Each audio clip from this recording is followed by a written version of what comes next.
Biasa, Pak. Check my speaker, continue with audio. Pilihannya apa, Ki? Your speaker is not working properly. Pilih yang mana, Mas? Check my speaker? Oh, with data ya? Nah. Oh, guys, di record, Mas. Guys, sama guys yang record ya? Nggak bisa. Biasanya sih dari hostnya. Hostnya ya. Si Ota jadikan aku co-host bisa enggak ya? Nggak bisa. Ya. Bayar Oh, sedang record. Sorry, sedang record kok. Oh, udah record. Ya udah, oke. No. Oke. Soalnya biasanya nggak wishing model ini. Oh. Soalnya biasanya ada beberapa co-host, jadi nanti kini ngomong ono pencone sing ngewangi. Nah, go meeting. Iya. Nah, kira-kira kalau melihat kondisi seperti ini ya, bayangan teman-teman di sini ya, mohon maaf, masa pandemi ini kira-kira berdampak enggak gitu? Langsung ngobrol lah ya, berdampak enggak? Pastilah, pasti berdampak. Warungku tutup. Terus berarti gak ada pemasukan berarti lah berdampak? Jualan online akhirnya ganti. Oh, jualan online, oke. Artinya ada perubahan kan gitu. Mas Bakar? Aku kan kalau pekerjaan orderan turun ya kalau sebagai employee ya kan. Nah terus nggak bisa ketemu sama customer karena kita di-push untuk ketemu customer tapi customernya nggak mau menolak untuk ketemu. Iya. Nah, gitu. Tapi artinya tetap bisa ketemu kan via online kan? Betul. Jadi jadwal online itu akhirnya tumpuk-tumpuk, nggak bisa kita nggak bisa kontrol karena kan dari prinsipal sama distributor itu bikin jadwal sendiri-sendiri. Rata-rata jam 10 sama jam 2. Tumpuk. Gitu. Nah, tapi pengaruh nggak terhadap omset? Pengaruh. Oke. Pengaruh banget. Cuman ini konteksnya agak beda nih.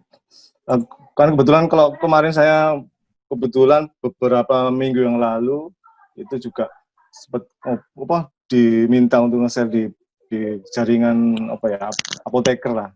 Apoteker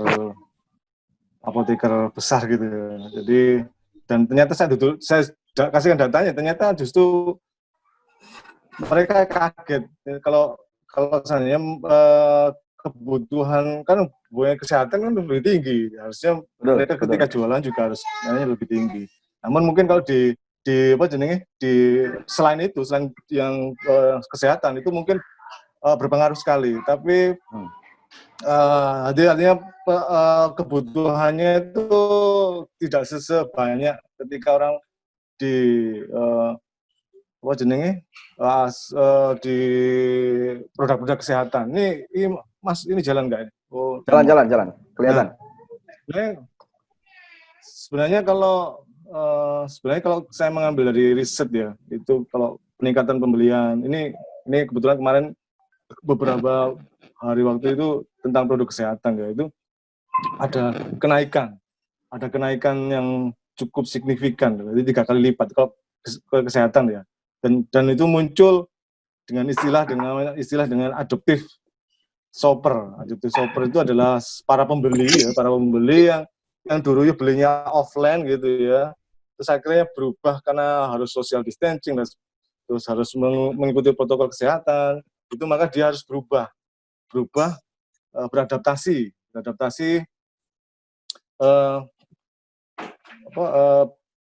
dari offline menjadi online, jadi pembeliannya berubah. Artinya apa? Market sebenarnya nggak hilang sebenarnya gitu loh. Market itu sebenarnya nggak hilang gitu. Pasar itu nggak hilang. Cuman dia hanya mengalami perubahan perubahan perilaku, perubahan behavior.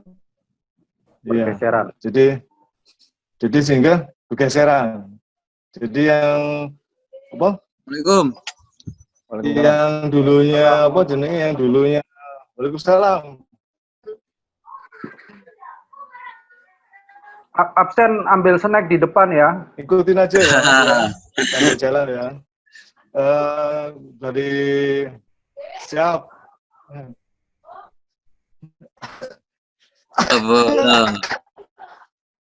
Terus itu orang akhirnya lebih banyak menggunakan aplikasi belanja sehingga mengalami kenaikan 3 kali lipat. Ya? Sebenarnya kalau kita tahu, artinya kita Zoom. Bud, suaranya di sini suaranya kita gembala caranya. Gimana ya? Gila. Itu apa ya? Loh, gak iso kan? Ya teman-teman nggak bisa. Pulau SKI ya. Oh.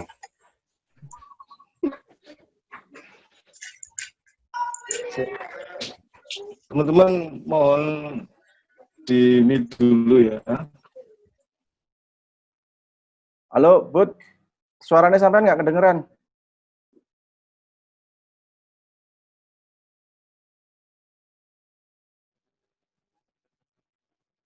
Ya. Suara aku dengar ya? Sip. Sorry. Sip. Oke, di mute ya. sip. Yang lain mute ya. Oke. Ini nak. Jadi ini opportunity sebenarnya. Jadi untuk persiapan kita ketika setelah masa pandemi itu pasti orang habitnya tetap online gitu. Online akan tetap jadi sesuatu yang menjadi sesuatu yang mereka karena kebiasaan itu mereka akan terbiasa seperti itu. Apalagi orang-orang yang hitungannya sudah kelas menengah ke atas gitu ya. Kalau kita fokus pada segmen ke sana ya. Nah, sehingga menurutku pertama ini adalah peluang. Jadi penggunaan online semakin meningkat. Terus yang kedua adalah saatnya kita membangun value.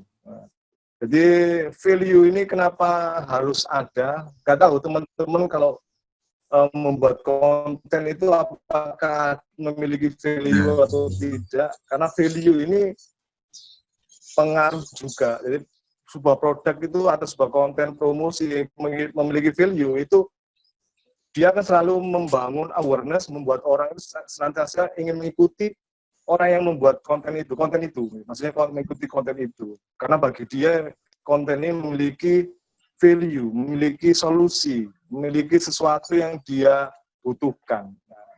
Nah, jadi seperti itu. Nah, terus yang harus dipahami juga ini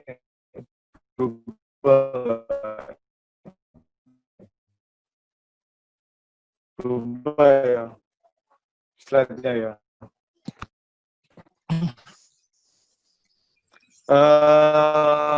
Ya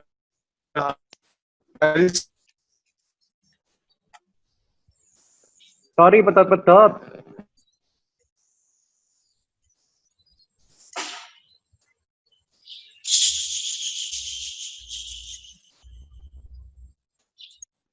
Halo?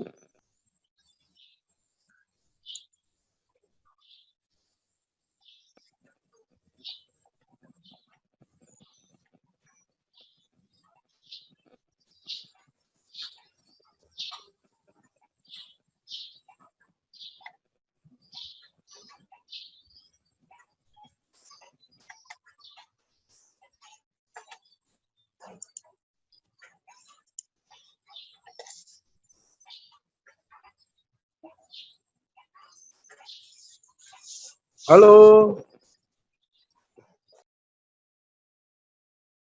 Halo, enggak, aku nggak mute. Oke, sip. Aku pikir aku sudah ngobrol ini sudah. Nah, Lanjut lagi. ini hostnya kembali ke aku lagi. Oke, nah tadi kita ngobrolin tentang apa jenenge?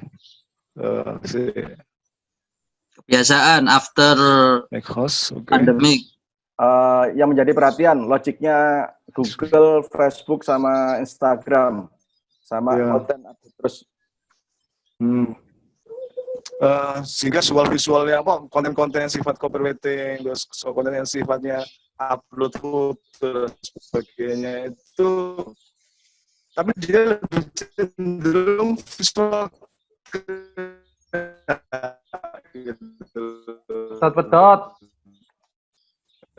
Maaf, pedot.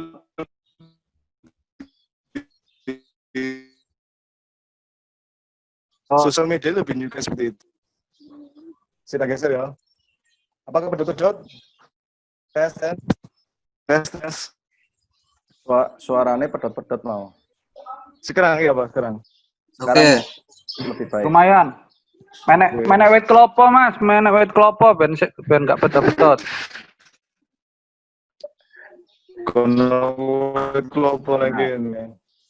Nah, jadi kemarin juga kita ngobrolin bahwa sebenarnya segmen Google misalnya algoritma itu bukan mengikuti generasi X, tapi generasi Z, atau Y, milenial, sesuatu yang apa jenenge video dan sebagainya. Nah, langsung aja agak cepat. Nah, sehingga apa yang harus kita lakukan? Strategi seperti apa yang harus kita lakukan? Yang harus kita lakukan, kita harus betul-betul menyiapkan strategi. Jadi nggak asal upload, nggak asal sekedar apa jenis posting, tapi betul-betul dibikin, disetting, ditoto gitu ya, direncanakan gitu ya. Konsepnya bagaimana, terus plannya bagaimana, terus pendekatan pemasarannya seperti apa, itu harus betul-betul ditoto. Apalagi di saat-saat seperti ini, di terbatas saat ini. Nah, bagaimana membuat konten di pemasaran online ini yang sifatnya visual gitu ya. Ini, sebelum kita ngomong prinsip itu, tapi kita harus pahami dulu Mas, sebenarnya konten ini bukan untuk, tujuannya bukan untuk serta-merta apa ya, kalau yang hubungannya value itu adalah bagaimana kita itu bisa survive gitu. Intinya itu dulu. Jadi tujuannya itu dulu. Survive dalam cash flow barangkali supaya ada perputaran bisnis. Terus yang kedua, karena konten ini sifatnya harus edukasi, maka kita juga mengedukasi supaya orang lain juga survive.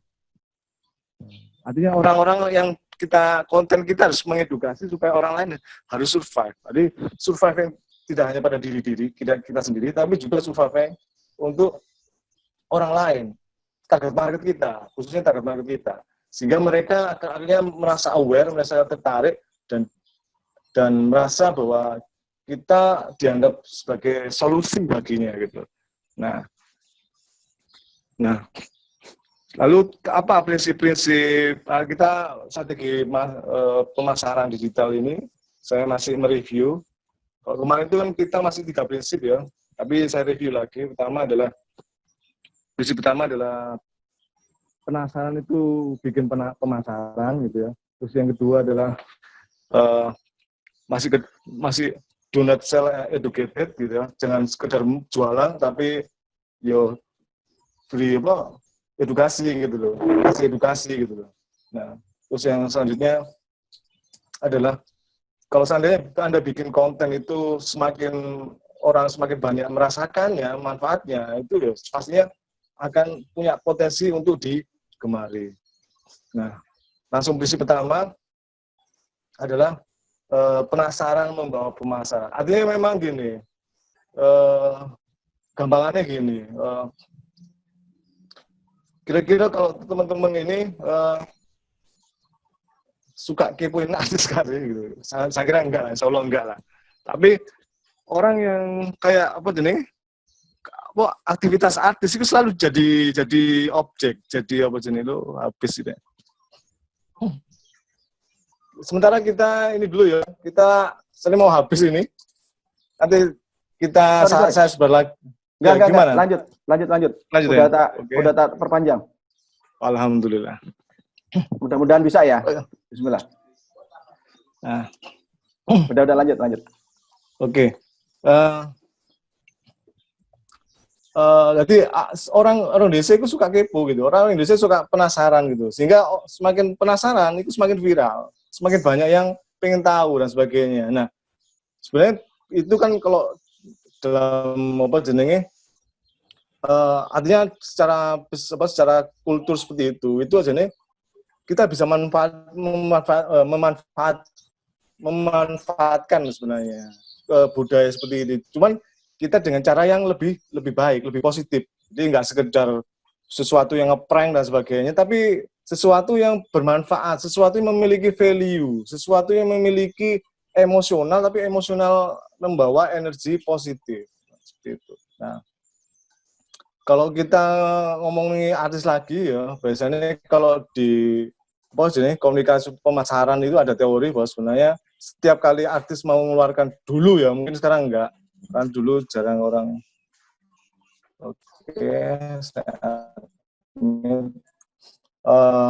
Kalau setiap kali bikin album itu mesti ada, atau bikin film itu mesti ada yang bikin konflik dulu. Gitu ya. Kalau artis dulu kan seperti itu.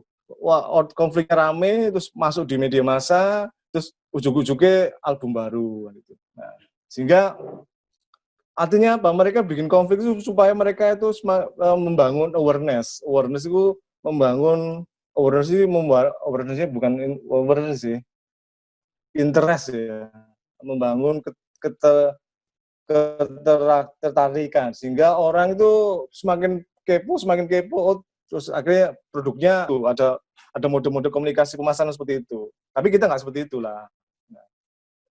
Nah, prinsip kedua itu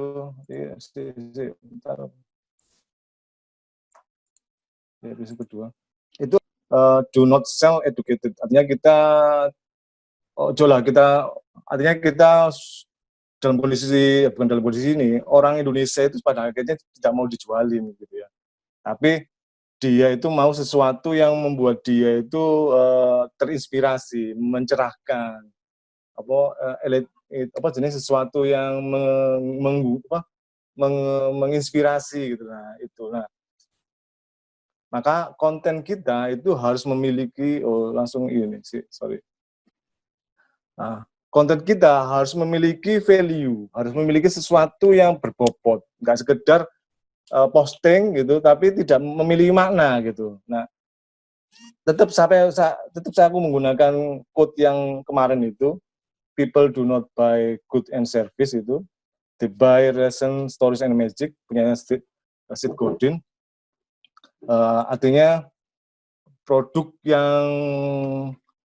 bagus ya, produk berkualitas. Kalau teman-teman punya produk bagus atau berkualitas itu nggak ada jaminan untuk laku gitu ya, nggak ada jaminan untuk laku. Tapi kalau sebuah cerita bagus atau sebuah cerita yang memiliki epic atau heroik itu cerita itu dikemas di dalam produk yang jelek gitu, itu laku keras gitu. Itu di era sosial media seperti itu sebenarnya. Jadi sesuatu yang kalau sekarang itu sesuatu yang produknya nggak spiro api gitu ya mutunya itu, tapi kalau dikemas dengan cerita yang epic, terus cerita yang inspiratif, itu cenderung punya potensi untuk laku keras gitu. Nah, artinya apa? Kalau sampai punya produk bagus, tapi pasti akan dikalahkan oleh produk yang kualitas di bawah produk teman-teman, produk Anda gitu. Dengan mereka memanfaatkan cerita yang bagus gitu.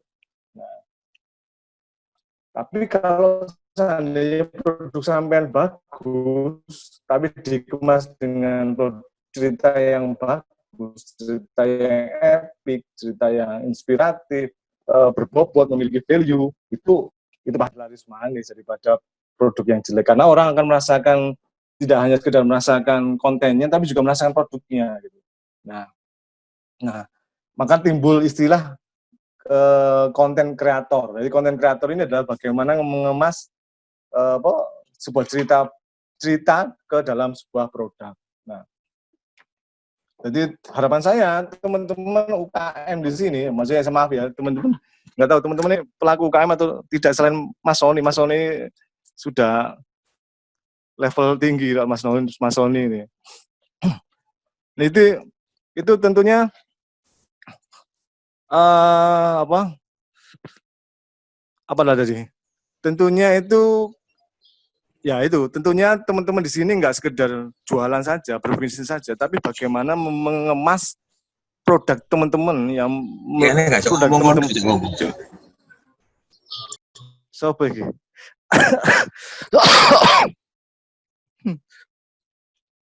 Watuk era.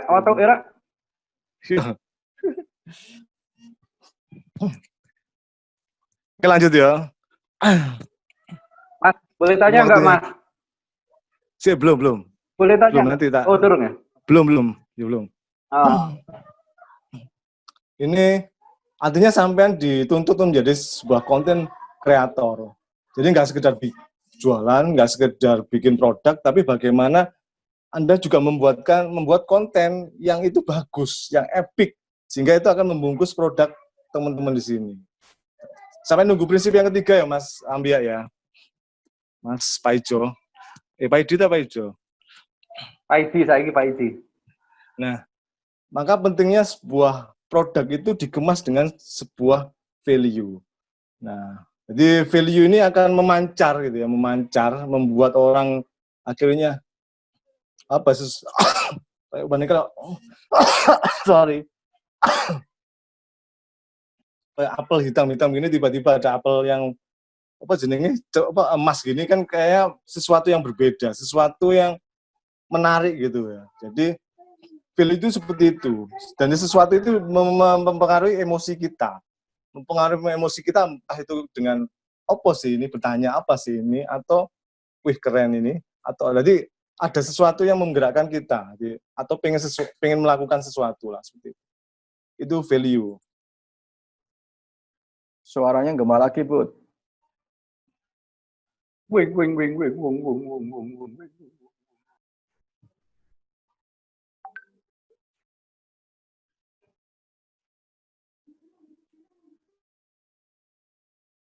Hilang nih. Iya, hilang meneh. Kandani aku main ini kelopo, gak percaya.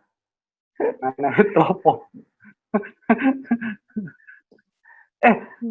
Mau sing pertama itu penasaran is pemasaran ya. Sing kedua do not sell educate ya. Iya, but educate ya. Penasaran is pemasaran. Iya, sing ketiga mau apa? Core value itu. Apa value itu termasuk di nomor loro? Value nomor loro. Nomor telu. Nomor telu manfaat. Value nomor loro. Value masuk ke dalam do not sell. Value masuk ke dalam do not sell. Manfaatnya belum dibahas. Yang makin bermanfaatnya belum.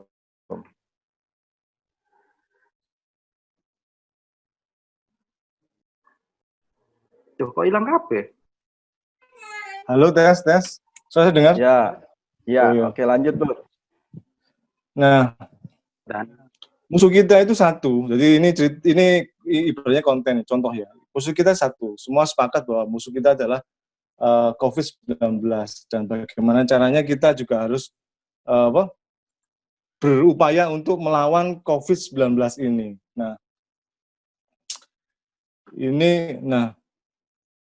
Sebagai seorang UKM yang ingin mengedukasi, yang ingin membuat produknya juga laris gitu ya, ingin ada omset di masa pandemi ini gitu ya.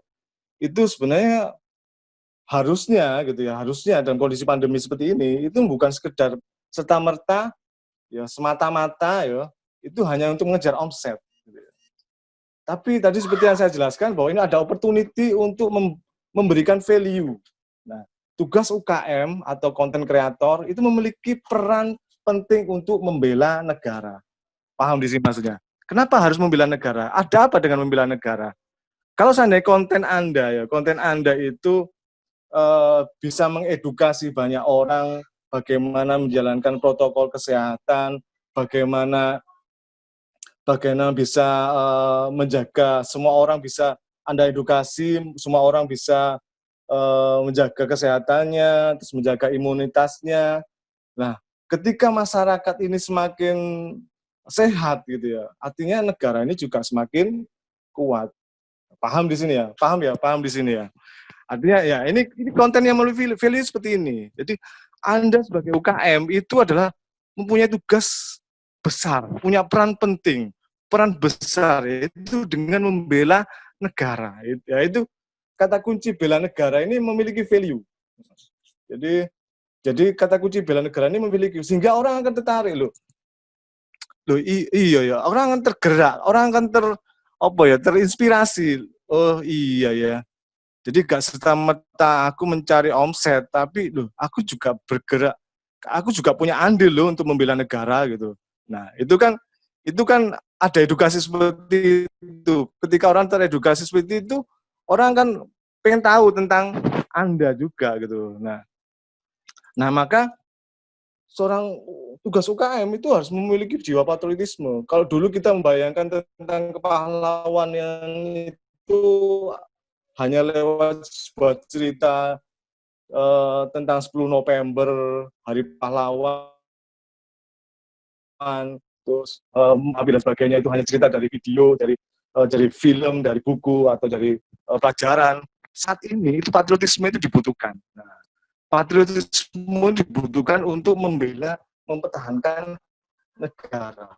Yaitu dengan cara apa? Dengan peran kita, yaitu dengan mengedukasi masyarakat untuk menjaga kesehatan, menjalankan protokol kesehatan, dan sebagainya. Itu value, itu konten.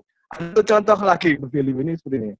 Masyarakat ya secara terus menerus semakin paham, semakin teredukasi, terus dia itu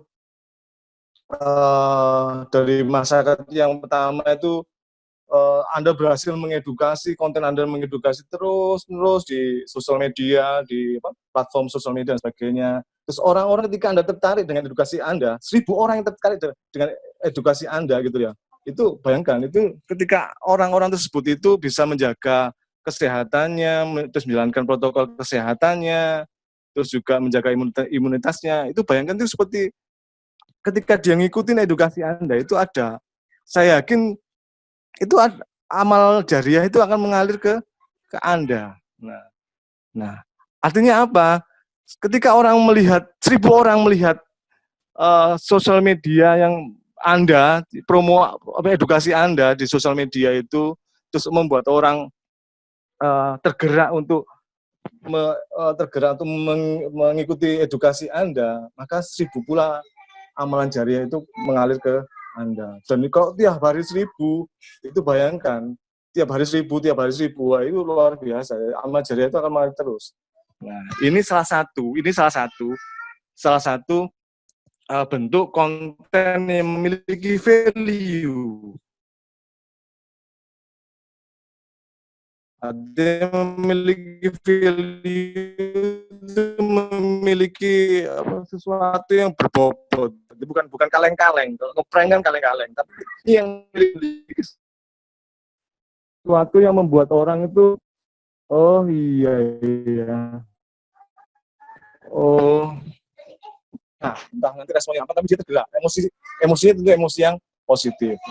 Oke. Nah, ini prinsip yang ketiga. Prinsip ketiga itu adalah bagaimana caranya semakin Anda memiliki edukasi itu semakin bermanfaat dan digemari, itu Anda memiliki potensi konten Anda itu viral. Nah, jadi kalau Anda senantiasa terus-menerus diunggah, diupload konten yang edukasi itu, ya. Terus selanjutnya membuat orang semakin penasaran, karena kontennya bermutu, memiliki value, akhirnya dia ngikutin terus gitu. Kontennya ngikutin terus. Apa sih selanjutnya, apa ini? Selanjutnya ada apa? Selanjutnya seperti apa? Selanjutnya yang dibicarakan apa? Itu ada potensi untuk digemari, ada potensi untuk viral. Oke. Sementara saya buka pertanyaan dulu ya. Jadi ini sudah 3 prinsip. Jadi ini 3 prinsip ini ada lagi sebenarnya. Kita akan belajar bagaimana membuat konten yang bervalue. Tapi sampai saat ini kita coba untuk dulu membuka pertanyaan. Monggo Mas Ambia, tadi yang mau bertanya. Kasih Thomas, next. Ada yang lain barangkali yang bertanya? Oke, nggak ada yang lain, saya lanjutkan ya. Nah, lalu konten-konten seperti apa yang memenuhi prinsip di atas gitu ya?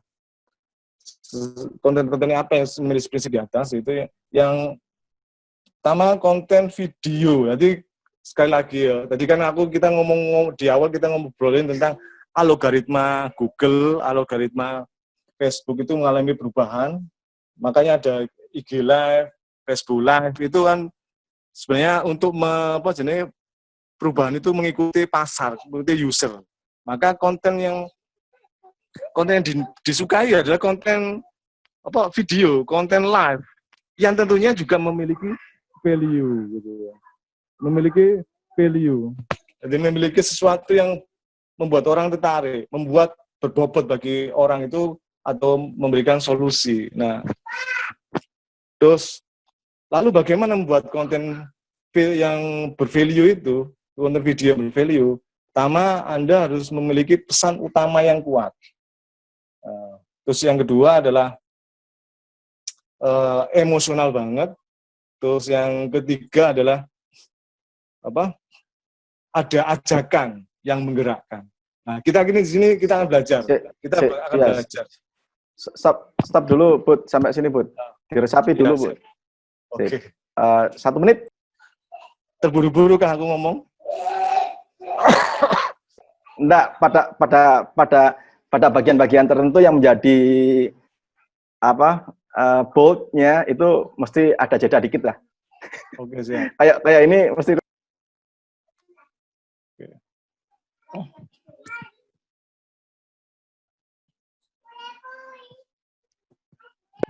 Oke, lanjut. Oke, lanjut ya. Terima kasih. Pesan utama yang kuat itu seperti apa gitu ya? Pesan utama kuatnya seperti apa? Pesan utama yang kuat itu adalah pesan pokok. Jadi Anda ketika membuat video itu harus punya tujuan yang jelas. Membuat konten Anda harus punya tujuan. Pengenku itu seperti apa? Pengen yang aku sampaikan seperti apa? Itu pesan pokok. Yang tentunya dianggap solusi, yang tentunya dianggap sebagai jalan keluar bagi target market Anda. Sehingga orang ketika melihat konten tersebut, pesan tersebut itu, oh iya ya, aku butuh ini ya, ini gue banget gitu. Terus, nah ini bagiku ini ya juga solusi kayak ini yang selama ini aku cari gitu ya, umpamanya gitu. Sehingga artinya umpamanya gini. Kalau paling gampang ini, apa yang aku sampaikan ini sebenarnya bagi teman-teman itu solusi enggak? Langsung dibuka di unmute. Ya, solusi. Nah, artinya seperti itu. Sampai orang merespon beranggapan bahwa ini solusi baginya. Ini sesuatu yang dicari-cari selama ini gitu. Nah, sehingga pesan ini akan menghantarkan dia gitu, target market itu akan untuk mengikuti Anda terus. Kalau seandainya pesan Anda itu senantiasa secara kontinu dibuat konsisten ya, itu mengikuti terus Anda kemana gitu, kemana jangan, kemana Anda maunya kemana gitu. Dan ketika Anda sudah diikuti, maka ada semacam ikatan atau engage atau menyatu gitu ya emosionalnya itu, sehingga ketika Anda apapun Anda jual produk, Anda tawarkan produk apapun, dia akan aware, akan mau, akan menerima karena dia sudah tahu Anda itu seperti apa gitu. Nah, seperti itu, bayangannya seperti itu. Nah, lalu bagaimana pesan utama yang kuat yang solusi itu seperti apa? Ini ada, admit. Itu kita harus pahami dulu target market kita. Kalaupun kita belum bisa melakukan riset ya, kita tentukan dulu calon target market kita siapa. Siapa dia? Siapa dia itu bisa jadi dia itu profesinya apa, terus kedua umurnya kisaran berapa, lokasinya di daerah mana, jadi demografi ya bahasanya. Terus juga pendidikannya apa, itu artinya kita harus betul-betul punya gambaran tentang dia.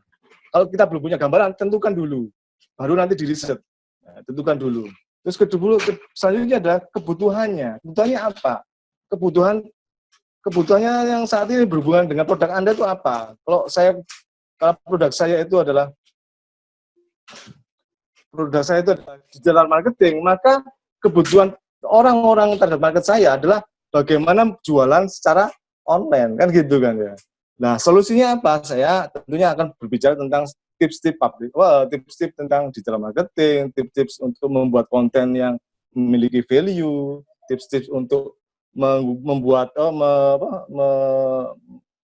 menyuting itu membuat video yang sederhana tapi memiliki nilai yang tinggi, seperti itu. Nah, sehingga terus yang selanjutnya adalah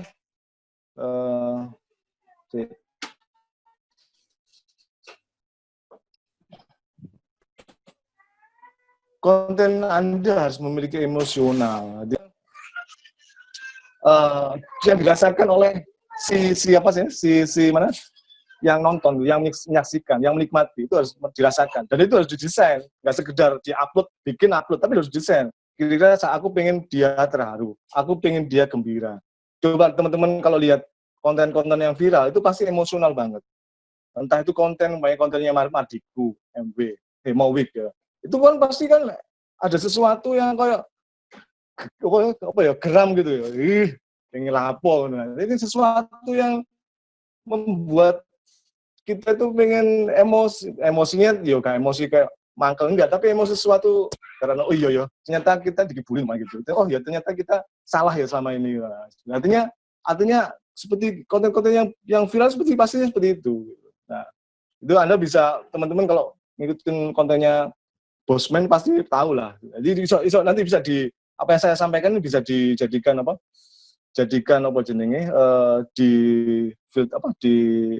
dieksperimenkan di kontennya Bosman Mardikumowi itu ya. Kira-kira seperti apa? Atau yang nggak bermutu itu ya ngeprank itu kan bikin orang gembira dan sebagainya, tapi kan tetap nggak bermutu, nggak memiliki value kan gitu. Nah, seperti itu. Oke.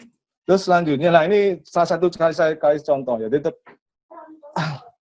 topiknya tentang bela negara, yaitu tentang bela negara, tapi ini produknya tentang vitamin C gitu ya, vitamin C. Nah,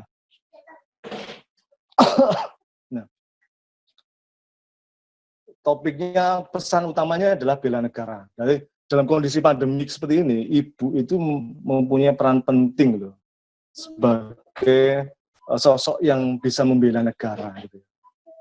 Artinya apa? Ketika ibu bisa menjaga anak-anaknya untuk tetap dalam kondisi sehat, anaknya tetap kuat, anaknya tetap cerdas, itu pasti ke depan. Artinya ibu itu juga menciptakan generasi-generasi yang akannya menjadi tulang punggung negara. Gitu.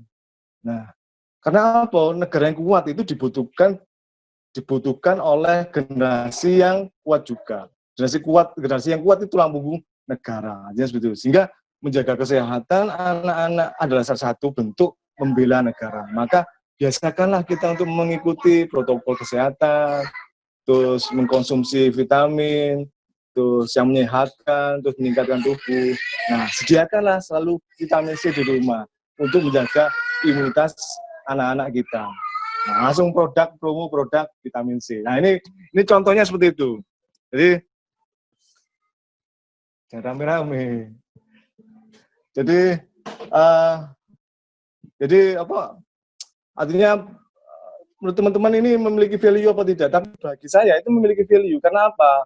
Kalau ini dijadikan video, orang akan oh iya ya. Banyak segmennya ibu-ibu, pasti orangnya akan oh iya ya. Aku ternyata punya peran penting walaupun ibu rumah tangga gitu. Aku punya peran penting peran besar untuk membangun negara loh, membela negara loh. Nah, itu artinya itu ada pesan yang kuat dalam dalam benak ibu-ibu tersebut. Nah, sehingga dia akan mau nggak mau dia betul-betul bagaimana menjaga anaknya kelak ke depan, anaknya akan menjadi sesuatu yang penting bagi negara. Nah, seperti itu ya. Jadi ini gambaran contoh konten yang emosional. Nah, selanjutnya adalah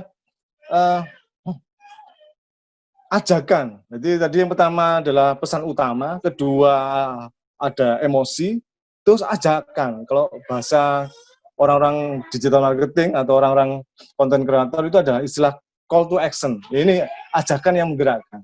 Jadi di setiap ending kita bikin konten itu harus ada ajakan. Ajakan untuk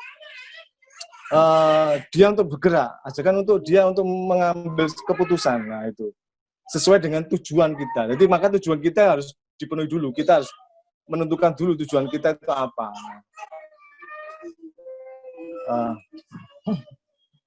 Ini kemarin tadi yang di di konten ini belum ada call to action. Nah, call to action ini bisa gini. Call to action di sini. Sediakan selalu vitamin C di rumah untuk menjaga imunitas anak-anak kita. Itu ajakan kan sebenarnya, ajakan. Sehingga orang memahami ketika pesan utama ketangkap, membela negara, maka untuk membela negara akhirnya kenapa membela negara? Karena untuk maka aku perlu menjaga anakku butuh imunitas, maka aku butuh vitamin C. Nah, sediakan selalu vitamin C. Nah, akhirnya ajakan untuk menyediakan vitamin C. Nah, terakhir baru selanjutnya ada promo produk vitamin C. Nah, itu gambarnya seperti itu. Nah, nah, tahu teman-teman ya, saat ini sudah ada gambaran ya. Kira-kira bagaimana membuat konten yang memiliki value ya. Itu pertama kita harus. Sorry, bisa balik ke slide sebelumnya yang ajakan yang menggerakkan. Yang setelah setelah bela negara. Setelah bela negara. Setelah bela negara. Setelah ini. Sebentar. Dipahami dulu, dirasapi dulu teman-teman. Iya. Karena ini closingnya toh, gitu loh. Iya, closingnya. Atau gini, mungkin dibuka pertanyaannya aja nggak apa-apa. Jadi ini sudah selesai kan, selanjutnya simulasi. Barangkali teman-teman bisa. Mungkin dibuka pertanyaan, barangkali ada yang mau bertanya, teman-teman barangkali. Ini Bu NK Property ini, Bu Risma ini sudah hadir kayaknya di sini.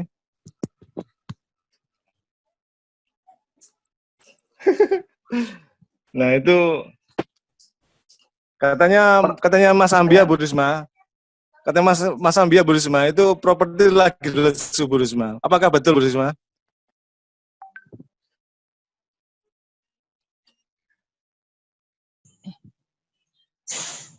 Assalamualaikum semuanya. Waalaikumsalam. Gimana properti lagi lesu? Oke Mbak Eni, silakan tanya Mbak Eni. Mana sementara itu? Aku mau nanya.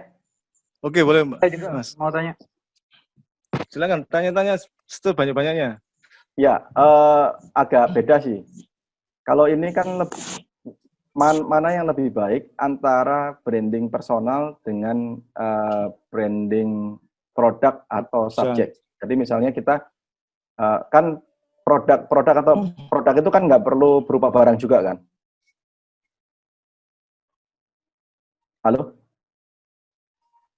Halo? Ya perusahaan. Halo. Ya produk itu kan nggak mesti harus barang kan gitu, bisa sesuatu yang lain yang sifatnya soft, gitu kan, bisa sesuatu yang lain yang sifatnya soft. Nah kalau branding personal ini maksudnya ke arah diri kita sendiri orang. Ya, jadi betul. Kalau branding personal itu adalah subjeknya, kalau branding branding produk itu adalah ke objeknya. Nah, mana yang lebih dari riset atau dari pengalaman, mana yang lebih baik untuk diangkat, ya kan? Atau mungkin dalam situasional atau bagaimana? apakah lebih ke objek atau lebih ke subjek? Karena dalam dalam selling nanti kan hubungannya begini. Dalam selling yang aku tahu adalah kalau misalnya kita sebagai penjual, sebenarnya yang tadi masuk yang pertama tadi, barang bagus kayak gimana pun, tapi kalau story-nya jelek maka nggak bisa dibeli.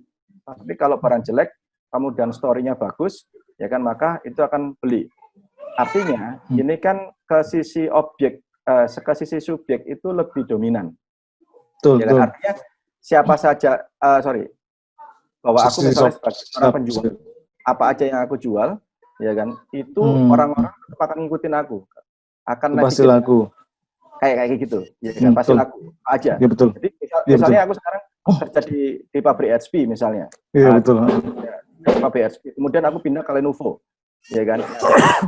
Kenalkan produk Lenovo dengan story yang bagus, maka orang dan juga udah kenal aku, percaya misalnya kayak gitu, maka belinya ke aku, nggak beli ke HP lagi, tapi belinya ke Lenovo. Maksudnya produknya beda. Nah ini ya, betul. Dari hasil riset atau ini prosentase atau apa, mana yang lebih baik antara dinaikkan secara objeknya atau dinaikkan secara subjeknya? Tergantung konteksnya, ya. Tergantung konteksnya, artinya gini. Ini di sini ada Mas Aziz, ya. Mas Aziz ini dulu adalah supplier di Unilever nggak salah. Arta Boga ya, Arta Boga. Nah, artinya mungkin saya coba untuk mencontohkan ini Unilever ya. Unilever. Boleh. Unilever, oh ya Mas Aziz juga Unilever ya. Walls itu ya. Unilever itu produknya orang sudah tahu. Unilever itu orangnya sudah tahu, orang produknya sudah tahu. Artinya ketika orang sales Unilever datang itu pasti langsung disambut. Artinya nggak perlu kita membangun personal branding dan sebagainya. Tapi ketika orang membawa salesnya Unilever, itu orang sudah langsung sambut sama entah itu distributor, entah itu toko atau outletnya. Artinya brandnya sudah kuat. Dalam hal ini Unilever kan juga bisa aku asumsikan sebagai subjek, karena dia corporate. Jadi subjek itu bisa personal atau corporate, betul ya? Nah produknya Unilever itu baru objek. Oh gitu ya. Jadi betul kan? Subjek itu artinya brandingnya atau subjek itu artinya orang atau kelompok yang melakukan. Subjek itu artinya orang personal atau corporate yang melakukan. Kalau objeknya adalah produk yang dikeluarkan dari si subjek tersebut. Jadi kayak misalnya tadi Unilever itu mengeluarkan produk-produk rumah tangga misalnya, pembersih rumah tangga dan sebagainya. Ya kan, terus kemudian Kalbe Pharma misalnya ngeluarin obat-obat kayak gitu. Maka Kalbe dan Unilever atau kita pribadi itu sebagai subjek. Objeknya adalah produk. Konteksnya ya Mas. Kalau di sini kan konteksnya ya dari subjek akhirnya. Jadi subjeknya harus dikuatkan. Jadi subjek itu artinya subjeknya harus dikuatkan. Jadi orang kan lebih trust kepada akan lebih trust kepada subjek daripada objeknya. Artinya orang mempunyai ikatan emosional. Jadi kan kalau orang yang bisa mengemas sebuah cerita, ya, cerita yang bagus ya, walaupun produknya jelek, itu kan membangun ikatan emosional sebenarnya. Seperti itu. Isinya seperti itu. Oke. Tadi Mbak Eni, siapa lagi yang tanya? Mbak Eni, jadi tanya Anda ya Mbak Eni.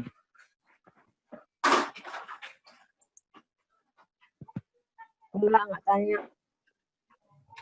Hah? Ketinggalan kok pertanyaan apa yang dipertanyakan. Halo? Boleh menambahkan? Menambahkan tentang subjek sama objek itu loh. Ya, manakah yang lebih pengaruh antara subjek objek ya kan? Benar nggak? Antara kita selaku penjual atau produknya. Sebenarnya kan banyak faktor.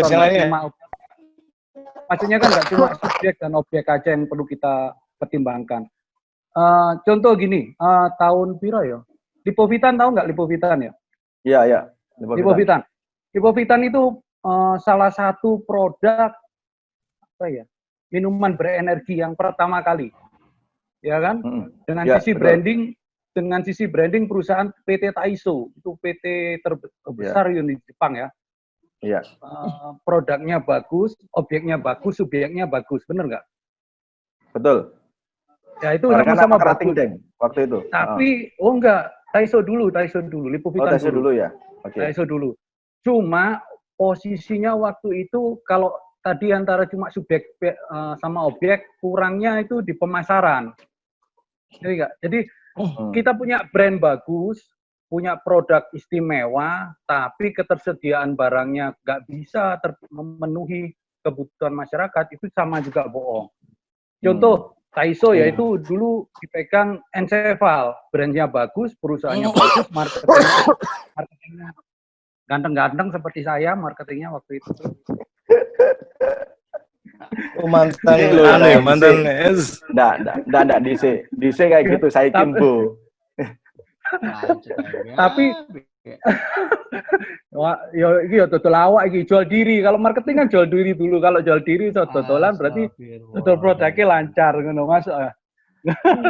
Nah, problemnya dulu itu sistem marketingnya, karena sistem marketing waktu itu sempat dititipkan oleh Enceval.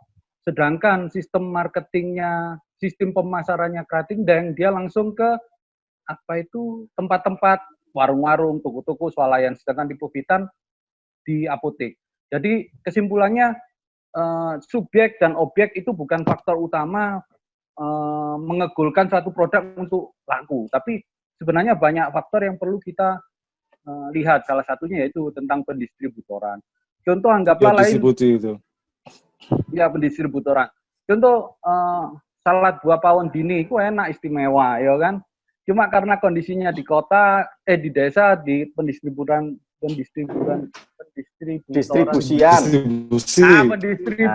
di kotanya kurang, akhirnya ono penurunan. Jadi mungkin kalau saya boleh menambahkan yaitu faktor yang ketiga ada yang tentang itu. Matrun. Jadi kalau belum lanjut. Jangan.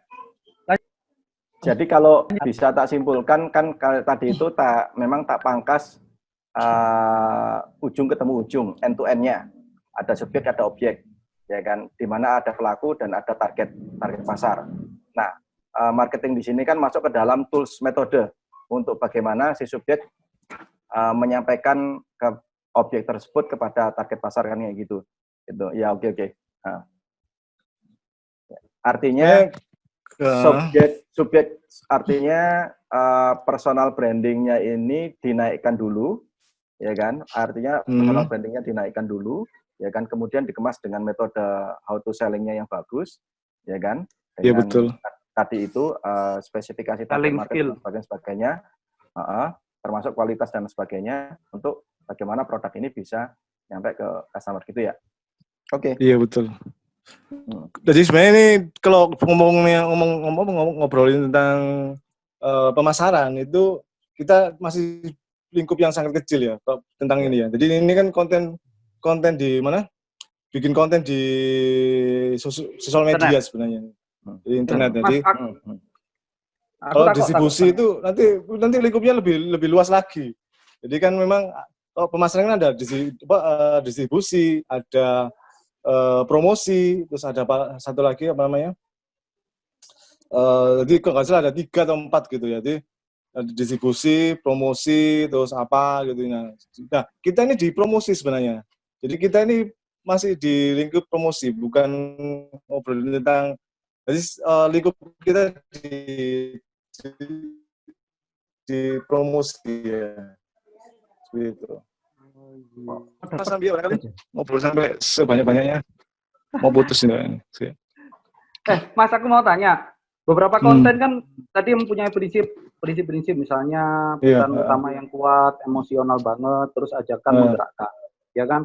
Cuma kadang kita udah nangkep ini bahwasanya aku harus mempunyai pesan yang kuat, emosional dan ajakan. Ada keinginan dan ada wes ngerti skill lagi. Cuma kadang kan kita terpengaruh oleh kebiasaan kita dalam menulis copywriting, terus nggak boleh panjang-panjang. Nah, itu maksud tuh copywriting sing bener itu sing sesuai, sing yang tidak bertele-tele, karena orang dengan misalnya kok jenengan tadi bela negara vitamin C itu kadang kalau kita lihat sekilas wong nonton kurang interest bela negara terus terlalu panjang gitu. Kadang kan ada beberapa orang yang kurang interest dengan copywriting seperti itu. Maksudku kisi-kisi seperti apa sih, poin-poin apa yang kita menggunakan value ini dalam menuliskan copywriting itu syaratnya apa ben bisa sesuai dengan yang diharapkan oleh calon customer. Paham ya? Paham. Kalau copywriting itu sebenarnya pertama Gowo tapi lah diceritain lagi. Copywriting itu kalau diuraikan ya. Itu ada kelasnya sendiri. Jadi iya, kelasnya sendiri sebenarnya. Iya. Kodok copywriting nanti hubungannya sama hypnowriting. Dowo dowo ya. Contohnya soalnya contohnya kayak apa? Loh, kalau yang tadi itu bela negara itu cuman ini selanjutnya itu udah cukup karena tidak berlembar-lembar, cuman setengah lembar lah itu karena kan ketikane sing nisor kayak ngono. Nah, itu cukup. Sebenarnya gini, copywriting itu ada macam-macam ya. Ada yang sifatnya itu sangat pendek, tapi ada yang sangat panjang gitu. Jadi seperti kalau teman-teman tahu Torabika ya, Torabika itu yang membuat iklan itu sebenarnya namanya Budiman Hakim. Mas Budiman Hakim ini kalau bikin copywriting itu kok pedot panjang. Iya. Tapi orang penasaran ngikutin ceritanya gitu. Nah, sehingga artinya apa? Pedot. Oh, hilang loh. Nggonanmu tok mungkin sa. Nggonanku pedot-pedot kok. Kamu gak mungkin sing nggonku tok pedot-pedot liyane pedot-pedot kabeh. Wes lanjut. Pak, nggonanmu kok. Loh, ngomong awakmu ngomongnya pedot kok. Lanjut. Iya, Bang. Masih pedot-pedot gak ini? Nggonanku pedot-pedot. Pedot-pedot gak ini? Enggak, lanjut. Apa Hari Budiman tadi ya? Hari Budiman ya? Torabika. Ya, Budiman Hakim itu kalau bikin apa jenis bikin copywriting, bikin cerita itu panjang dan orang menikmati dan akhirnya orang bisa sampai emosional banget gitu. Jadi teman-teman bisa cek di Facebooknya Budiman Hakim. Dia menciptakan lagu Torabika, itu Budiman Hakim. Bukan Torabikanya saja, tapi ono liriknya yang panjang. Dan nggak cuma Torabika, beberapa produk-produk yang lainnya juga itu bikinan Budiman Hakim. Itu kalau bikin copywriting itu panjang dan orang yang menikmati dan ujung-ujungnya dia tiba-tiba jualan properti gitu ya, langsung closing gitu ya. Artinya apa ya? Artinya tergantung bagaimana kita mengemas sebuah konten itu menjadi sesuatu yang bagi pasar itu penasaran, memiliki value tadi, memiliki emosional gitu. Nah, selanjutnya itu sebenarnya saya mengajak teman-teman itu sebenarnya untuk simulasi ya, kira-kira. Tapi kalau ada pertanyaan, ya nggak apa-apa. Mungkin ada pertanyaan lagi barangkali. Mungkin kalau bisa, harapannya bisa konteksnya masih di putaran ini ya. Iya, boleh. Ada pertanyaan lagi barangkali. Mumpung belum zuhur. Ini share screen-nya Mas Abud ayo. Ya lanjut, Bud. Iya, lanjut simulasi. Segera melakukan simulasi ya. Coba teman-teman di sini membuat konten video promo Anda gitu ya. Terus kedua menjadikan sebuah konten ini untuk diupload di IG Live, FB Live atau video tanpa editing. Karena bukan Google, Facebook sama IG itu lebih suka konten-konten video yang tanpa editing, yang alamiah gitu ya. Nah, kita bikin semacam storyboard ya, sederhana gitu. Nah, bentuknya seperti apa?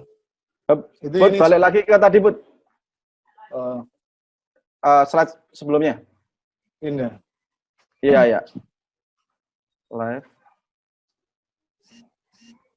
Ini tanpa editing ya? Iya, tanpa editing. Kalau editing nggak apa-apa. Jadi langsung direkam, tapi langsung direkam gitu bisa? Iya, ya nggak apa-apa. Oh gitu? Kalau editing ya nggak apa-apa, cuma kan lama. Live berarti. Nggak Iya, harus. live. Ya bisa live, bisa. Ngeri. Enggak, paling enggak bikin storyboard dulu, bikin skripnya dulu. Nek pengalaman oke. live enak ae, nek gak pengalaman live yo diguyu. Ya justru lucune iku Cah tadi ditonton wong ngono lho. Seru iki kayak latihan, Sa. Ancen lho. kayak lucu ngono ya. Iya. Kok joget-joget to, Sa. Tadi Lucu. mergo enggak, Sa. Dadi mergo koplake iku dadi laris ngono lho, Sa. Oh, ngono ya. Kan itu kayak emosional, Sa. Tapi nggak memiliki value. Dari ini belajar. Ya nggak apa-apa belajar. Yang penting kan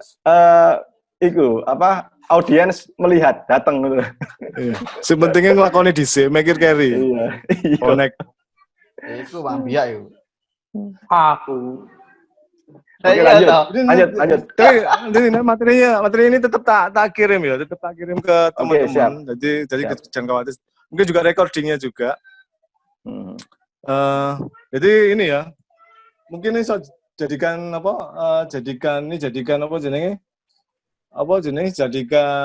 sebenarnya kalau saya lupa sebenarnya bisa menggunakan Jamboard Google ya. Jadi Jamboard Google itu asiknya kayak bikin semacam worksheet gitu ya, atau apa itu nanti ada sticky note-nya gitu. Spellingnya gimana? Tapi enggak, maksudnya kalau saya lupa menggunakan Jamboard, akhirnya kita nggak bisa bikin Jamboard. Enggak. Maksudnya gini ya. Jamboard itu apa? Spellingnya itu apa itu? Itu makanan apa? Jamboard itu aplikasi. Oh. Sticky stick apa meneh? Tambah dijelas tambah bingung. Istilahnya baru-baru, Mas. Kene gak ngerti aku. Nah ini gini ya. Artian satu yang paham itu. Jadi tulisan nang kono. Ini tulisannya. Jadi langsung kita simulasi kira-kira. Oke. Oh, Jamboard tulis desain gini. Iya. Umumnya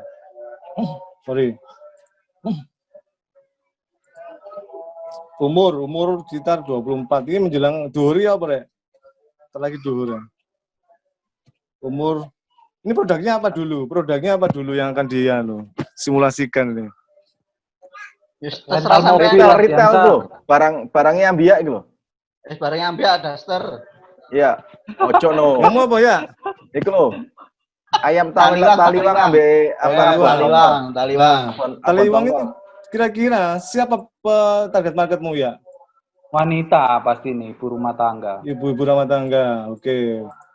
Umur awakmu kok arek gak gelem jopo lho iku. Umur berapa ini? Kalau aku biasanya cari sekitar umur 24 sampai 15 tahun. Ini tendensi. 30. Ini tendensi.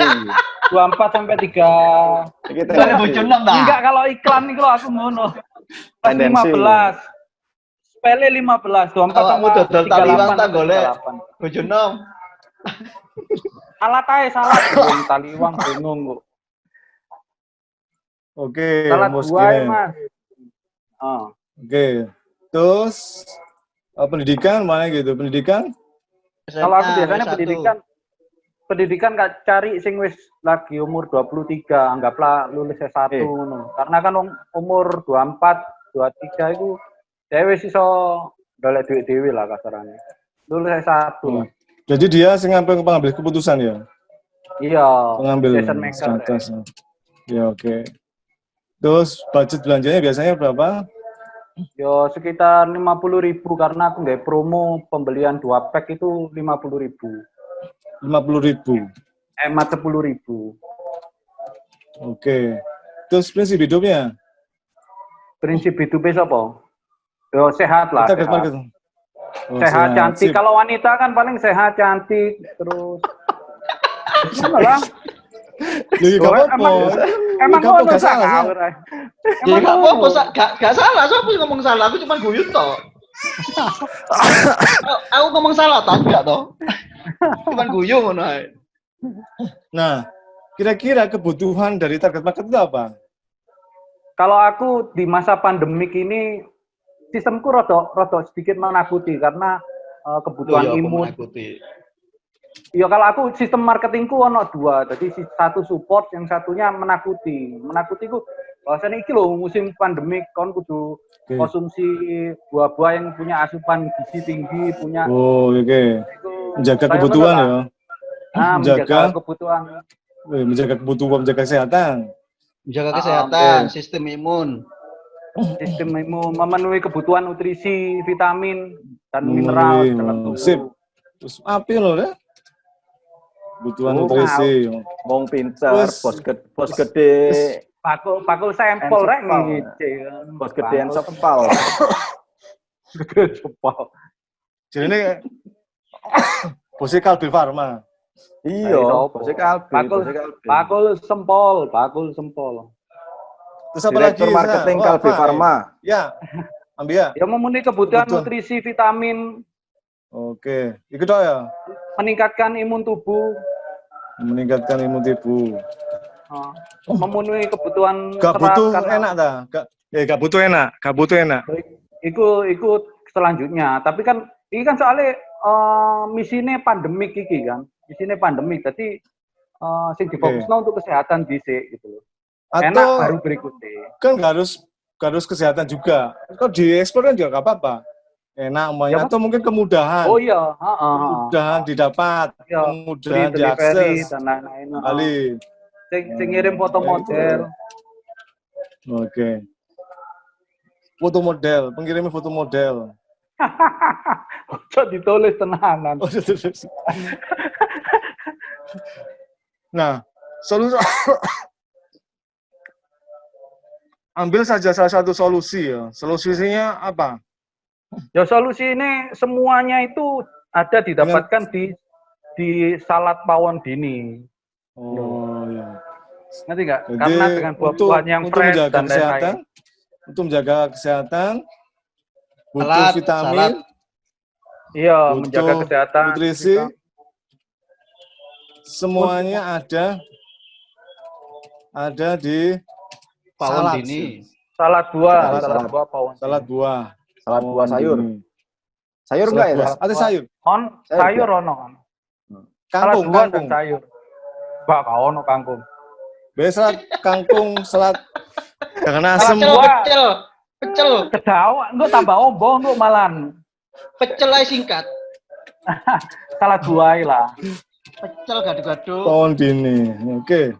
Nah, kira-kira kalau seandainya dengan konten seperti ini, kira-kira konten pesan apa yang disampaikan? Ambia biasanya nggak konten kau yang listen. Enggak, aku konten video lah kayak ngerti aku Mas. Podo ae. Tapi kan dikandani podo ae. Bos marketingnya Kalbi Pharma kok. Aku kan ono receh dikirimi. Saiki dadi nyamar dadi pedagang sempong dhisik. Amin. Nyamar ae ku. Ayo pesan tamanya ya. Pesan tamanya kok amin toh. Pesan tamanya apa? Pesan utamane ya tuku salad karena saladku sing fresh dan nikmat. Oke, gak apa-apa wis. Jenenge belajar. Intinya kalau butuh imun tubuh yo konsumsi salad. Ingat salad Ambia gitu kan. Salad dini pawon.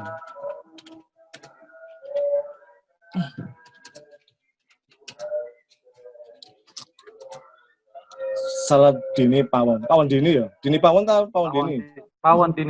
Pawon dini. Oke. Dini ku anakmu bojomu ya? Bojo pertama. Emosi yang diharapkan apa ya? Emosi. Kalau emosi karena aku karena ya ini ku tadi pertama katakan bahwasannya aku rodok brainwash mereka bahwasannya iki kon wedi kon butuh imun tubuh kan masa-masa pandemi iki kan untuk menjaga kebutuhanmu. Nah, itu emosi yang harapkan. Dia cemas, menakutkan. Terus akhirnya konsumsi buah-buahan. Hukum Islam itu gak oleh dodolan untuk menakut-nakuti yo. Oh enggak.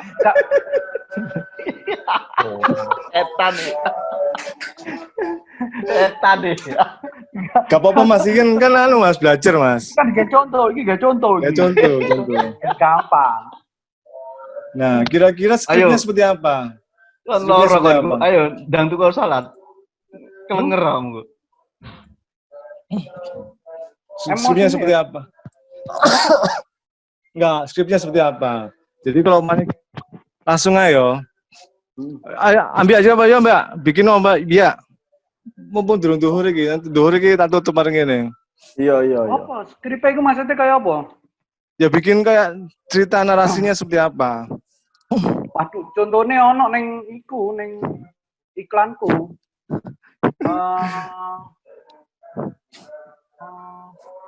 Waduh, neng iklanku blank aku. Skripnya seperti ini. Jawa sembarang. Skrip juga seperti ini. Seperti ini.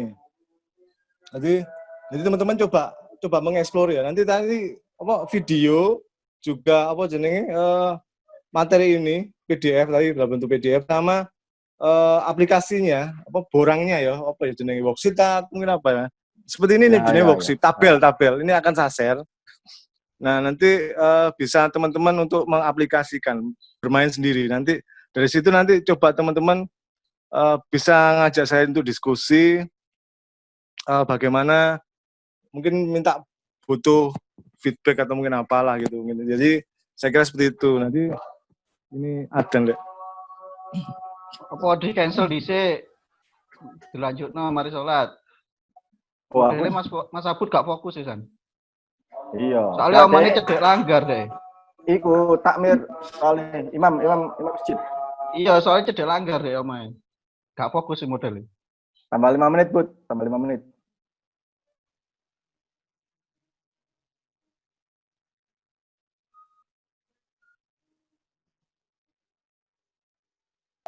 Sing ngenteni ada di sini ayo apa? Gak apa-apa nek misalnya keganggu gak melbu gak suarane, gak melbu gak suarane. Kamu mlebu ta? Gak Melbu. Oh iya, Mas. Lanjut aja. Jadi teman-teman bisa mengaplikasikan. Jadi sambil mungkin setelah ini entah kapan tuh teman-teman teman-teman bisa bikin sendiri. Anak skripku neng WA gak kirim. Neng Oh iya, siap. kirim. Siap. Konten ajakan. Jadi Bu bener, bu salah lu, itu latihan lu. Jadi sebentar gitu soalnya kemarin ini juga aku ada apa jenenge? Syuting lagi. Iya, zoom lagi. Iya. Sehari ini Aku ada. syuting aku. Nah, ini mungkin saya kira seperti ini, teman-teman. Kalau mau ada harapan saya teman-teman bisa mengaplikasikannya. Jadi paling tidak bikin skripnya dulu, nanti minta bantuan atau kalau butuh masukan dari saya bisa kirim ke saya, japri saya, Mas skripnya seperti ini apa Mas gitu. Nanti saya kasih feedback. Nah, dan harapanku itu konten ini bukan konten sekedar konten diupload ya, tapi konten video gitu, bikin konten video, konten untuk bikin IG live, Facebook live atau apa gitu. Sehingga kalau itu terbangun itu berdampak. Salah satu contoh yang berhasil itu adalah di sini sebenarnya ada di sini di kursi ini. Itu Bu Risma ini NK Property ini berhasil ini. Jadi nggak tahu nanti kapan-kapan Bu Risma bisa kasih testimoni lah gimana. Kasih materi. Testimoni. Kesaksian. Langsung presentasi aja Bu Risma. Iya, Bu Risma, monggo Bu Risma, monggo. Neng restoran, Katanya adzan. Apa-apa sampai jam 12 lah. Sampai jam 12. Nanti ini gurung adzan soalnya. Ini adzan, di sini adzan. Nah, tinta ini ada nintek. Gak kerungu kok. Bu Risma gak kerungu, ngomong aja gak apa. Wong emang gak ngomong. Gak, maksudnya ini Tinta ini ada nintek ae. ngomong aja, soalnya adzan lu gak kerungu juga. Kenapa ndasmu buat tutupi ku? Wedi ketok botake ta? Apa wedi? Wis botak ya. Tapi sok mbok awakmu mbiyane awakmu kan entek wis gak ono rambut blas. Ayo Burisma, Emang- wis Burisma langsung Ya, Burisma, monggo Burisma. Aja durusi arek loro iki ardian sampe ambia. Saya Gak kalau usah ada mas, diurus. oh, dari sok ini aku. Gimana mas? Saya disuruh apa ini? Live bareng lagi kayak kemarin. Enggak, artinya ada pengalaman. Ada pengalaman kemarin kan bikin live dan sebagainya. Itu dampaknya seperti apa? Itu penjualannya. Atau tampil no video contohnya nggonmu ae no full Risma. Enggak perlu, Ya, kita testimoni aja. Kalau tampilan videonya di IG-nya saja, di IG-nya ada kok. ya gak apa dikirim nang WA grup ya, aku kan gak ngerti IG nih. Aku gak duwe IG. Yo takok sam tontok dhewe ngono lho. IG lho. Kon ngirim nang WA ya, Po. Wes lanjut aja, lanjut. Nah ini produk yang mana mas? Yang mau ditesti? Yang NK Property atau DBD Powder atau Terserah sampean. Terserah Enggak. DBD, terserah NK Property. Eka Properti ae ben no gambaran. kalau di NK Property kan kemarin sudah sedikit saya bahas ya. Bahwa kemarin terima closingan itu memang lewat website. Jadi saat ini masih menggunakan kanal digital marketingnya lewat website saja. Kalau untuk IG memang masih belum dioptimasi karena memang masih fokus risetnya di website. Jadi kemarin terima project 2 itu di Surabaya sama Sidoarjo. Dan ini memang kebetulan untuk NK ini masih baru ya, masih baru. Artinya 1 tahun ini lebih ya, 1 tahun lebih lah. Saya masih baru, tapi alhamdulillah kemarin tuh ada project dan ini insya Allah kemarin saya sudah sedikit cerita ya Tangerang ya dengan 25 kamar kos ini masih proses perjanjian ya. Jadi artinya apa? Semua produk itu memang bisa kita jualkan lewat digital marketing. Hanya bedanya mungkin di bagaimana cara kita mengemasnya atau merawatnya gitu loh. Jadi saya kemarin Mas Abud bilang itu perilakunya beda lah, beda. Dan untuk di bisnis ini yang properti ini kebetulan memang masih baru ya. Jadi caranya kita juga berbeda dengan yang lainnya. Mungkin kebanyakan teman-teman masih menggunakan yang offline ya. Ada beberapa yang masih offline ya. Caranya itu dengan kerjasama dengan perusahaan-perusahaan mana. Tapi kalau kita mencoba untuk gimana dengan digital marketing ini kita bisa ngejualin atau ngebangun rumah seseorang. Karena target market kita sudah jelas, kita larinya ke customer langsung, artinya ke end user. Jadi bukan ke developer atau karena memang kita jualannya adalah konstruksi bangunan yang kita tawarkan sebagai salah satu solusi di mana membangun rumah dari segi modern. Loh, bedanya apa dengan yang konvensional? Kalau konvensional mungkin ya kita tahu sendiri lah bagaimana cara membangun rumah. Kita ada produk namanya precast ya. Nah, itu kita berikan nilai value apa yang ada di produk itu. Membangun rumah dengan cepat. Ya, dengan cepat dari yang biasanya seperti itu. Nah, kalau mungkin teman-teman atau sahabat yang ada di sini belum tahu tentang precast atau RISA atau Ruspin, ya itu pengembangannya. Kita pengembangannya. Itu yang kita coba tawarkan, kita berikan solusi untuk market kita atau customer kita, seperti itu. Nah, dari website itu, ini memang belum sampai ngiklan, belum sampai kita main ke FBA atau kita hanya main keyword ya, kayak gitu. Nah, memang guru saya ini Mas Abud ya. Mas Abud memang benar-benar guru di digital marketing, jadi dari situ alhamdulillah calon customer itu masuk karena ini kebetulan masih baru. Untuk admin memang saya yang pegang, saya sendiri. Kalau untuk DBD ini sudah ada yang pegang ya, sudah artinya teman-teman tim saya itu sudah siap handle. Tapi untuk yang ini karena baru saya yang harus tahu kebutuhan market itu seperti apa, permasalahannya apa, otomatis kita harus nge-grab data gitu loh. Oh ternyata di tengah pandemi kayak gini masih ada loh marketnya, masih ada yang butuh untuk dibuatkan rumah, butuh untuk dibuatkan kos-kosan, butuh dibuatkan, nah seperti itu, ternyata masih ada marketnya. Kalau misalnya ada yang bilang, kemarin sempat ya kita meeting online dengan beberapa teman-teman yang properti, memang ada yang langsung terjun payung gitu ya, tapi yang saya alami, mungkin ya memang tidak sebesar teman-teman ya, tapi paling tidak ada beberapa customer sehari aja itu bisa 3-5 customer yang tanya gitu. Yang tanya ke admin, bahkan sampai call, bahkan sampai WA intens gitu ya. Jam 11 malam ada yang WA, ya saya layani kalau saya masih bangun ya, artinya masih on gitu ya. Nah, artinya apa? Benar-benar ada market yang membutuhkan ini gitu. Nah, selama ini memang kita bangunnya masih di website itu. Lah websitenya nkproperty.com itu.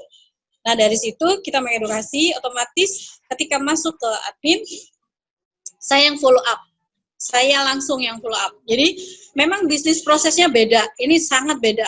Beda kalau saya jualan bubuk DBD powder, oke, mau beli varian apa, matcha, green tea, latte, udah ready. Berapa ratus kilo, 1 ton misalkan, saya siap gitu. Tapi kalau NK Property ini, ya karena memang yang saya jual beda, otomatis bisnis prosesnya pun berbeda, seperti itu. Jadi, untuk teman-teman yang mungkin ada beberapa yang belum lari ke online, itu jangan pernah patah semangat atau jangan pernah khawatir gitu loh, bahwa semua ada marketnya. Tadi ya Mas Sabut bilang bahwa sesuai dengan target market, makanya harus tepat sasaran agar amunisi yang kita keluarkan itu nggak kemana-mana, artinya langsung ke tujuan. Nah, seperti yang dilakukan NK Property seperti itu. Kalau memang kita ya target marketnya siapa dulu gitu ya, ke siapa dulu. Jadi dari situ perlakuannya beda gitu. Nah, itu yang NK Property. Sedikit saya berbagi dengan DBD Powder ya. Ini beda ya. Yang NK Property sama DBD Powder. DBD Powder setahun yang lalu, di bulan pertama omset mungkin hanya puluhan juta. Hanya puluhan. Masih belum sampai 10 ya, mungkin sekitar 8 atau 9 juta gitu ya. Baru ketika saya istilahnya paksa tim untuk bahwa kita maksimalkan di online, IG, Facebook, tapi kita optimasi ke IG. Kenapa IG? Karena produknya berbeda. Otomatis saya pilihkan ke IG dulu optimasi. Nah, waktu itu memang tim saya suruh buat cloningan akun ya. Waktu itu masih cloning akun ya. Jadi IG itu di-cloning sedemikian banyaknya gitu untuk mendatangkan list dan lain sebagainya. Nah, itu setelah itu main di Google Ads, di Google Business ya, dan lain sebagainya. Nah, dari situ di bulan ketiga omset itu bisa naik 10 kali lipat dari omset di bulan kedua. Nah, itu kita udah tahu nih rule-nya seperti apa, modelnya seperti apa.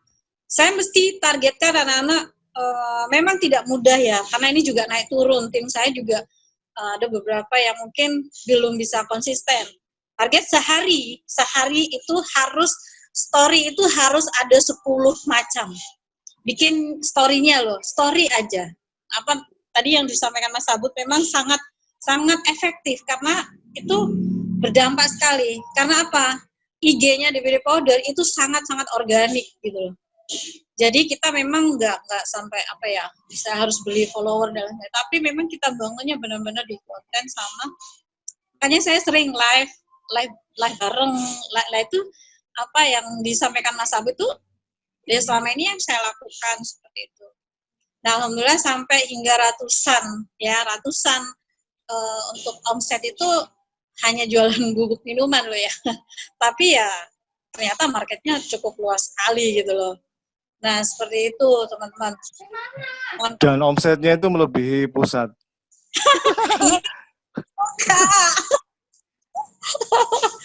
Nah, jadi kita ya saya sendiri, saya masih belajar karena saya newbie.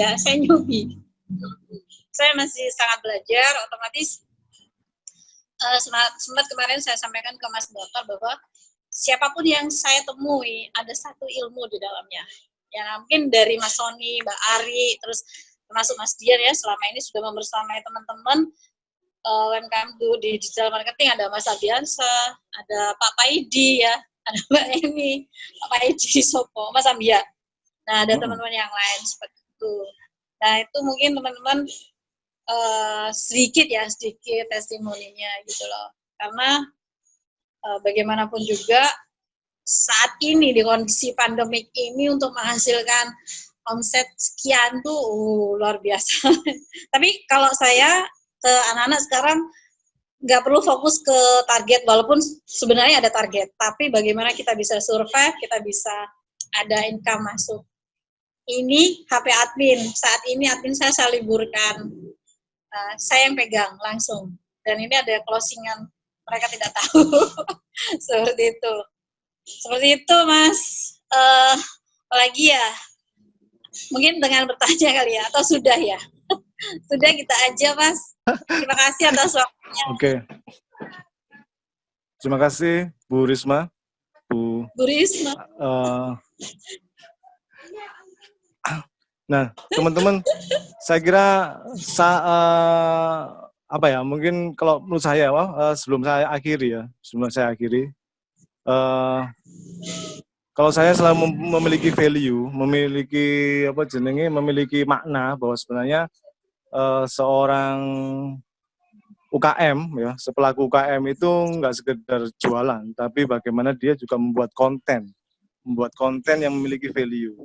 Konten kreator gitu, jadi mau nggak mau harus dipaksa, nggak bisa dipaksa gitu, tapi nggak harus konten kreator yang kayak editingnya gimana enggak, ya sederhana saja, tapi memiliki value, memiliki makna. Nah, bayangkan ya, Anda ya sebagai pelaku UKM, konten kreator, yang tentunya itu kalau seandainya teman-teman itu bisa mengedukasi banyak orang, dan edukasinya itu bisa merubah orang menjadi lebih baik, itu saya kira itu amal jariah gitu.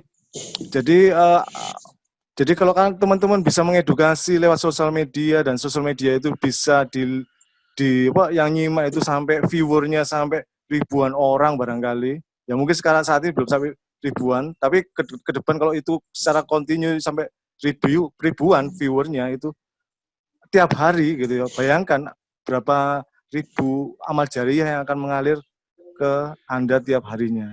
Sehingga bagi saya ini kesempatan, ini peluang untuk kita senantiasa untuk berbuat baik, berbuat bermanfaat, memberikan contoh, memberikan value di antara konten-konten yang tidak bermutu, konten-konten yang menyesatkan. Jadi selama ini kita melihat konten yang menyesatkan cuman kita menghakimi saja, konten ini tidak bermutu, tapi terus kita posisinya seperti apa? Kita harus ngapain gitu loh. Kalau cuma sekedar itu, ya kita gak akan bermakna apa-apa. Tapi akan alangkah lebih baiknya ketika Anda membuat konten itu bisa menandingi konten-konten yang menjurumuskan, konten-konten yang maksiat dan sebagainya. Semakin konten Anda semakin bermanfaat, ya tentunya semakin banyak amal jariah yang akan Anda dapatkan. Sekian dari saya, mohon maaf bila ada kesalahan. Saya akhiri. Assalamualaikum warahmatullahi wabarakatuh. Kita lanjut di edisi selanjutnya ya teman-teman ya. Waalaikumsalam warahmatullahi wabarakatuh. Insya Allah saya akan share semua link video juga sama PDF-nya juga borang untuk buat latihan. Nanti silakan teman-teman kalau mau belajar bisa diskusi dengan saya, bisa jawab dengan saya. Saya akan memberikan waktu, insya Allah. Semoga ini jadi amal jariah juga. Amin. Oke, terima kasih. Amin. Assalamualaikum warahmatullahi wabarakatuh. Waalaikumsalam. Waalaikumsalam warahmatullahi wabarakatuh. Terima kasih. Terima kasih. Halo, masih on ya? Ya, apa? Enggak, kalau masih on, yang punya IG bisa live bareng ya. Artinya untuk bisa kolaborasi di IG-nya. Jadi kayak misalkan Mas Ambia ada IG bisnis. Ah? IG ku IG iku ya produk, pakai Mas. nama istri. IG Kalau ku yang bisa jalanin disendirikan, istri. Mas. Enggak, maksudnya IG khusus produk sendiri, IG pribadi sendiri. Kalau bisa disendirikan. Iya, ya itu Nanti bisa IG live bareng. IG jualan itu. Pawon Dini. Boleh nanti kolaborasi live bareng ya. Mbak siapa itu? Mbak siapa? Tadi Mbak siapa Eni. ya? Ini, Mbak ini. Mbak Ardi. Nah, yang kitchen tadi. Mbak Ardi. Mbak Ari ya? Ari. Iya. Bisa kolaborasi tuh, ya. Saya bisa jual makanan ya. Saya jual makanan, mau sambal, pokoknya makanan bisa. Iya, Nanti gue dibantu nyambi panganan bisa nih gue. Isok gandeng. Iya. Iya, makanya itu. Salad, ayam taliwang, soto babat. Kabeh sok mlebu kabeh mbak, pecel lele. Warung Ini kayaknya kalau Mas Ardiansa belum bisa move on ini nggak akan keluar ini ya. Enggak, nek masalah aku guys sedia apa-apa wis anti Arab iki. Kano rentalan. Mas, aku mau bikin DBD tapi kayaknya nggak enak banget ya. DBD itu apa? Minuman. Kamu gak minuman bawa ombe dhewe ya percuma gak iso ngrasakne. Dur dulu, lift. Dur ya wis dur sik. Terus sambung meneng, gawe nggonku ah. Yo aku off dhisik ya. Duran dhisik engko soalnya jam 1 ono Oh ya wes ya. di customer. Ya, suwun. Oke, siap. Ya, ya. Assalamualaikum. Salam. Salam.